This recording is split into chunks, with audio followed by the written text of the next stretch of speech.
Acha watu kuona umechoka, acha wakuone una maumivu, acha wakuone umeshindwa, lakini katu usiruhusu watu hao wakuona umekata tamaa kwenye maisha yako. Unapompa mtu nafasi kukuona kwamba umekata tamaa, ama ukaipa nafasi nafsi yako kukata tamaa kutokana na mazito na magumu unayopitia, hiyo ni njia ya kufeli kwenye maisha yako, na hilo ni anguko la maisha yako, ambapo kuja kunyanyuka kwako sahau kwenye maisha yako. Usikate tamaa kwa kila zito ambalo unapitia. Usikate tamaa kwa kila mtihani ambao Mungu amekupatia. Amini kwamba milango yote ikifunga kwenye maisha yako, kuna funguo ambayo hujaipata tu kwa wakati huo. Inaweza ikafungua milango yote au baadhi ya milango ambayo wewe unataka upite kwenye milango hiyo. Kwa hiyo jipe matumaini mema kwamba ipo siku, upo wakati, na muda wangu ukifika, basi nitapita katika haya magumu ambayo hivi sasa napitia.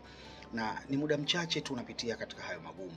Kuna watu ambao walopita katika magumu miaka na miaka, dahar na dahar, lakini mwisho wa siku walipita salama na wakaepukana na yale magumu ambayo walipitia. Kwa hiyo na wewe usijipe nafasi ya kukata tamaa madam roho yako inaendelea kudunda, hata kama ni mgonjwa upo kitandani, hata kama umefeli kwenye maisha yako. Hata walofaulu walipitia magumu, walipita milima na mabonde.